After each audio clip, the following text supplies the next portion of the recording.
Hello and welcome to Week 7 of Friday Football Fever. Today in Central Texas, we were treated to one of those games that most people would say you circle on your calendar.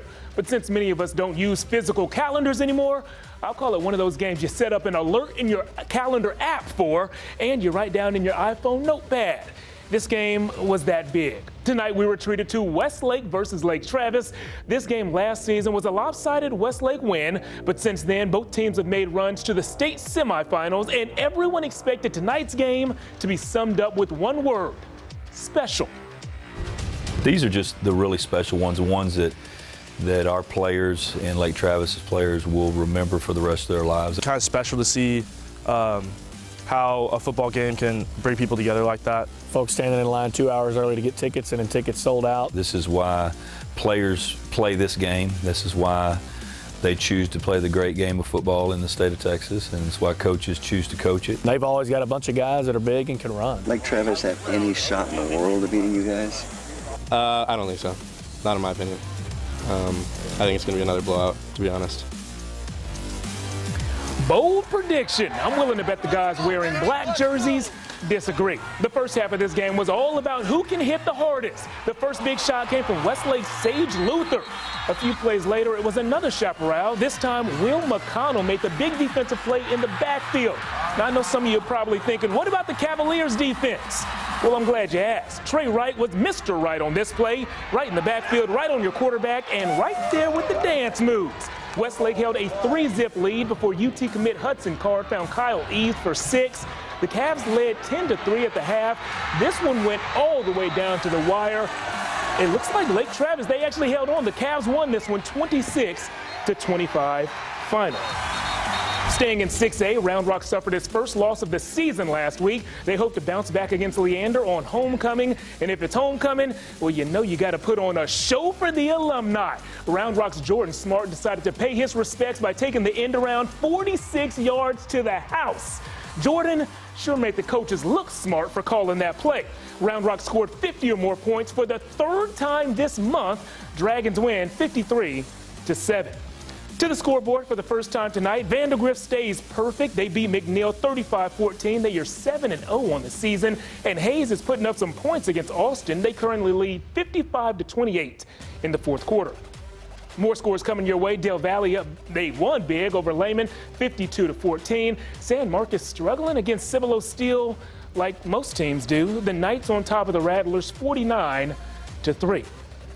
Back to the highlights, and two teams that are still in the hunt for 25 6A district titles are Stony Point and Vista Ridge. These teams entered the night with a combined 10-1 record. A win this evening wouldn't just be good for whoever came out on top, but it would also be bad for another team at the top of the standings. So you know they wanted that. And you know who likes the idea of moving up in those standings? Vista Ridge. The players and the fans were all hyped up before this game, maybe because they knew they'd produce a Play of the Week nominee. The tipped Kyle Brown pass was snagged with one hand by Jacob Bowerman, and Jacob wasn't done there. Moments later, Bowerman grabbed another one in the same corner of the same end zone. Grip strength, coordination, body control. My man Jacob showed it all on those plays.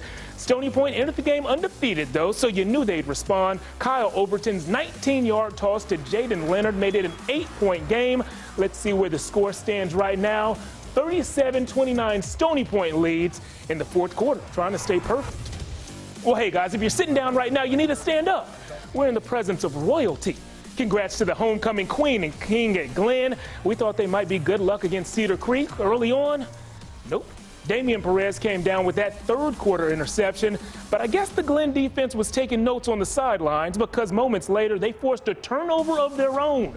The Grizzlies' fumble recovery led to points. Drew McGuire found Jaden Simpson for the 11-yard score.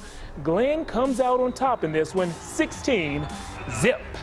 Back to the scoreboard and staying in that district, Lago Vista made the drive out east to play Rockdale. And it looks like the Vikings had a rough time out there. Rockdale leads 52-14 in the fourth. And Weiss is really piecing together an impressive season. A win tonight will push them to 5-1 on the season. They're up on Elgin 40-17.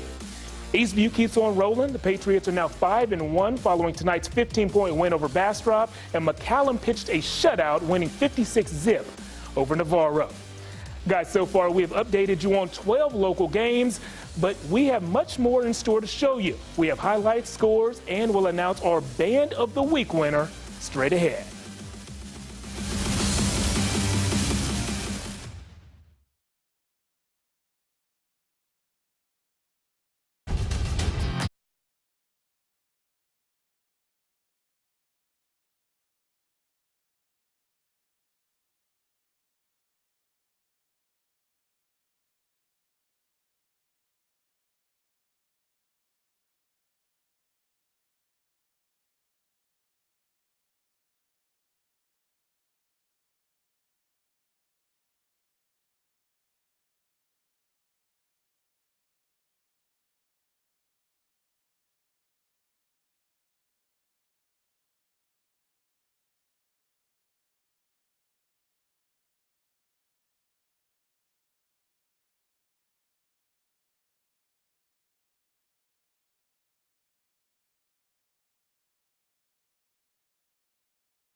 Welcome back to Friday Football Fever. Up at Cedar Park, the Timberwolves have pieced together a few impressive streaks. Streak number 1, the guys have won 5 straight games. Streak number 2, they've scored at least 50 points in each of their past 3.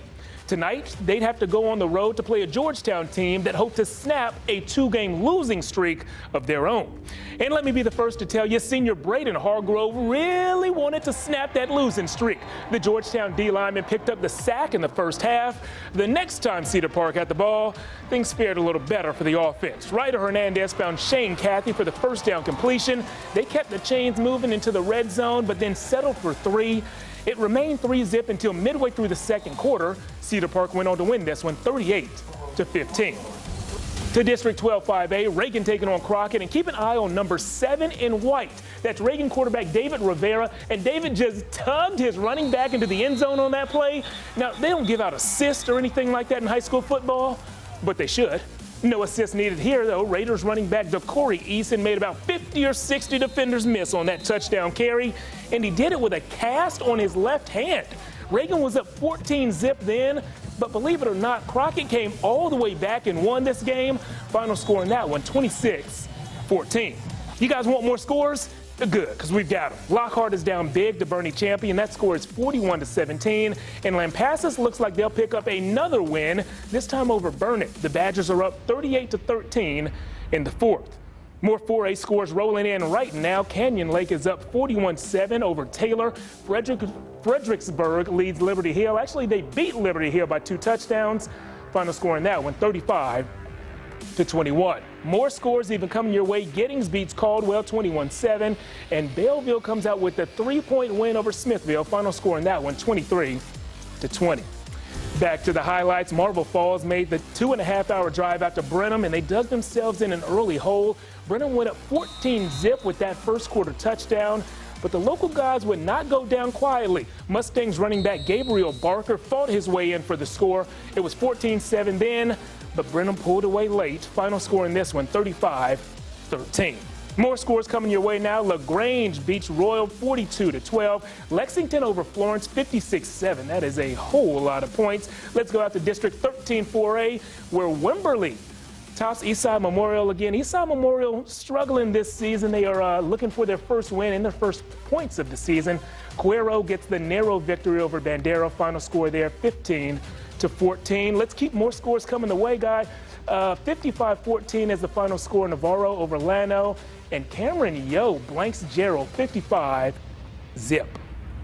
Now, as you know, Friday nights aren't just about the players on the field. They're also about the cheerleaders, the trainers, and of course, the band. Every week this season, we're going to showcase one local group as our Friday Football Fever Band of the Week. This week, that honor goes to the band from Vandergrift. They played loud and proud and got everyone involved in their halftime show recently. Let's take a listen.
Welcome back to Friday Football Fever. Before we move on, a happy correction for some, a sad correction for others. One of our graphics was flipped and reversed. Reagan did actually get their first win of the season. They beat Crockett this evening, 26-14. Now, while a lot of attention has been paid to tomorrow's rivalry game between Texas and OU, and for good reason, we saw a pretty good rivalry showdown tonight between Westlake and Lake Travis. As expected, that game lived up to the hype and went down to the wire. My friend Emily Giangreco got to watch all the action from the sidelines, and she joins us now from Lake Travis High School. Hey, Emily.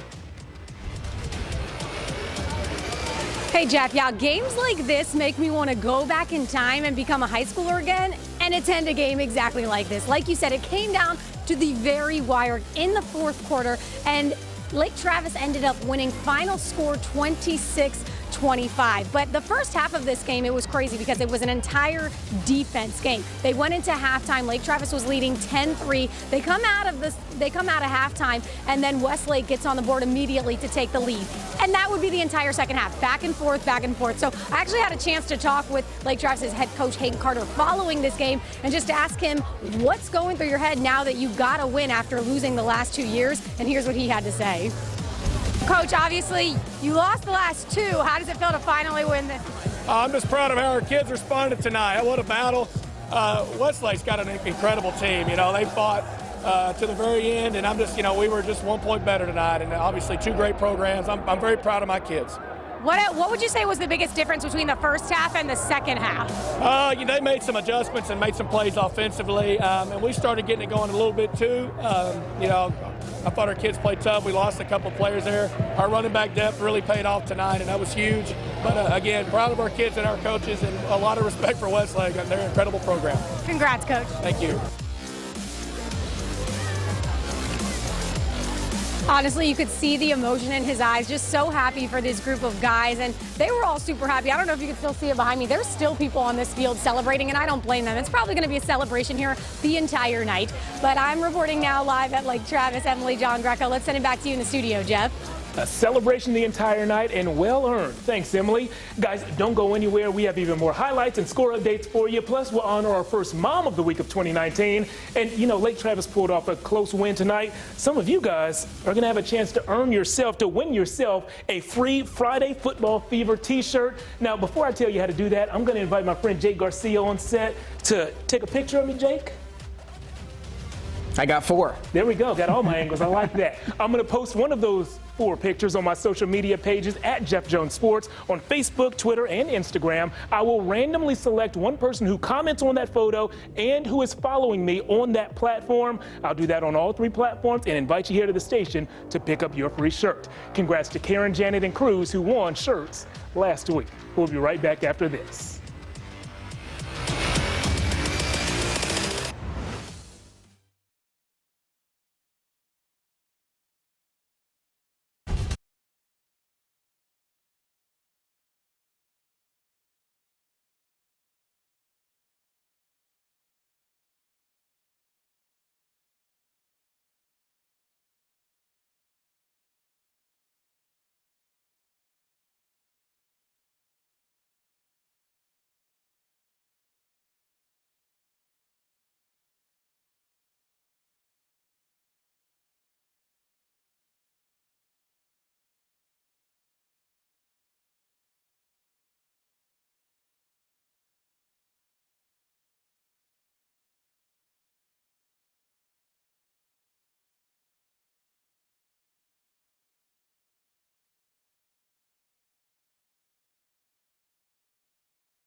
Welcome back. And guys, it's time for me to bring in my friend Jake Garcia. And Jake, you made it out to a game tonight that a lot of people around town have been talking about as a payback game. Dripping Springs versus LBJ. A revenge game and essentially the district championship game. LBJ's only conference loss last year was to the guys they played tonight, Dripping Springs, a team that, Jeff, was dripping in confidence coming into this one, having won 3 straight. Both these teams 4-1 overall, both 2-0 in league. The winner sets itself up with a position for a District 12 crown.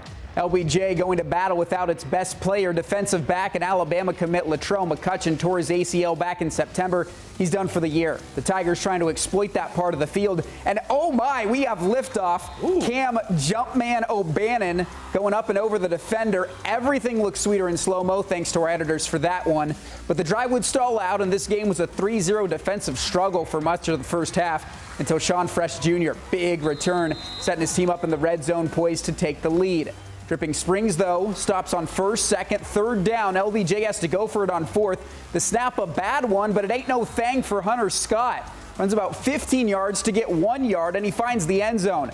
That will give LBJ a 7-3 lead, but history repeats itself. Dripping Springs, a dramatic 4th quarter fashion, 17-14 your final score. More Class 5 action, bragging rights on the line for the town of Pflugerville. You got winless Connolly against the Pflugerville team that snapped a 3-game skid last week. Sophomore Elijah Oakmon, a workman for these guys, but he was bottled up in the first half. Connolly defense showed up in a big way. They had given up more than 30 points in all 6 games this year, Jeff. Tonight they clamped down, gave the offense enough wiggle room for nifty runs like this from Dyson McGrew. And of course, as our luck would have it, a low-scoring first half gives way to a second-half outburst. Connolly gets its first win of the season, 35-28 over Pflugerville. Scoreboard time, Center Point cruises over Harper in Class 2 action, 42-14. That snaps a 2-game losing streak for Guy Walters and company. Up to 3A, something had to give between Goliad and Luling. Both these teams 0-5 coming in. Goliad gets over the hump 28-19. Staying in Class 3, Blanco, nearly Blanco's Sonora. The Panthers back above 500. The Broncos have now lost 5 straight after starting the year 2-0. Comfortable win for Comfort over Johnson City. That's a win to start off district play for the Bobcats/Steer. They get Blanco next week. And back to 2A to close. Thrall raced out to a 21-point lead at the half. Never looked back. It tops Thorndale in District 13 play. And my, what a difference a year makes. Defending 2A state champ Mason beat Brackett last year by 49. Well, you fast forward to 2019 and the Punchers escape by 1. Still, it extends their win streak in district play to 42 games. That goes all the way back to 2010. 42 straight games. Yeah. Wow. Well, thanks, Jake. And as you guys know, once we've made it through the majority of our highlights and scores, we like to take a few moments to showcase a local mom who goes above and beyond to support her child during the football season. We do this by handing out our Mom of the Week award. This week, the award made its way to Anderson High School. Lisa Thompson, you are the KVUE Mom of the Week. You do so much for our team. You volunteer countless hours. You love all the boys and you help all the time, and we appreciate all your time and effort, and we love you a lot. Thank you so much. Lisa Thompson is the communications director and a board member for the Anderson High School Football Booster Club. She spends countless hours talking with coaches, parents, and players about fundraising, merchandise sales, meals, and more. She says nothing is better than being around her son and watching him play the game that he loves. It's exciting. It's a joy to watch your kid do something that they truly love, and so he wouldn't be anywhere else other than out on that field. So I'm happy to be here supporting him. I'm so thrilled to be a part of this program. We've been so excited for the boys and the season that they're having. Our coaches are having a great season. I just love being able to be a part of all the excitement. You believe is deserving of the Mom of the Week award? She could be a football mom, a band mom, a cheerleading mom. Let me know about her on Facebook or Twitter at Jeff Jones Sports, or you could always reach out via email by sending a note to jjones@kvue.com. And if you know a student who gets it done on the field or court and in the classroom, he or she could be a great candidate for our Scholar Athlete of the Month award. Our friends at Lorenz and Lorenz are helping us recognize some amazing student athletes with this award and with a $1,000 college scholarship. If you'd like to nominate an exceptional student athlete, you can do so at kvu.com/Scholar Athlete of the Month. We'll be right back after this.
Welcome back to Friday Football Fever. Every Friday during the football season, we see hundreds of awesome plays in local high school games. It's our job to pick 3 of the best plays as our Save of the Week nominees. Let's show you this week's nominees. And let's go ahead and add this play to the list of things that I cannot do. There's skydiving, eating anything with raw onions, and making a catch like that. After the tip, Jacob Bowerman showed off some serious concentration, stayed with the play and made the one-handed grab. Moments after this, Jacob caught another touchdown pass in the same end zone. The guy was all over the place in this one, and now he's all over our Save of the Week list. So each week we get so many great contenders. The bar, it's incredibly high. But show that bar to Cameron O'Bannon, and he's probably going to jump right over it. Here he goes. The defense needs a spacesuit to get up on his latitude. Cam Jumpman O'Bannon, that's what he'll go by going forward. He's big save play number 2. Got to try out for the basketball team this season. Same game, different team for the big save nominee number 3. 4th and goal, bad snap, but you're going to need more than a bad snap to stop Hunter Scott. Hunter found the end zone despite this play looking doomed from the start. That score gives LBJ its first lead of the game, but they fall in the closing seconds against Dripping Springs. Now that you guys have seen all the nominees, it's time for you to let us know which play is your favorite. You do that by going to my Twitter page at Jeff Jones Sports. When you're there, you'll see a poll that I recently created with those plays as the 3 nominees. You vote, we'll add them up and reveal the winner on Tuesday during the 6 p.m. show. And guys, don't forget to check out our Friday football replay tomorrow morning right here on KVUE. And the KVUE sports team, Jake, you and I, we're going to wake up bright and early and make the trip to Dallas to see that Red River Showdown. So KVUE is also your home for all things UT. For Jake, Emily, and all the people who work late to put these shows on, I'm Jeff Jones. Thank you for watching.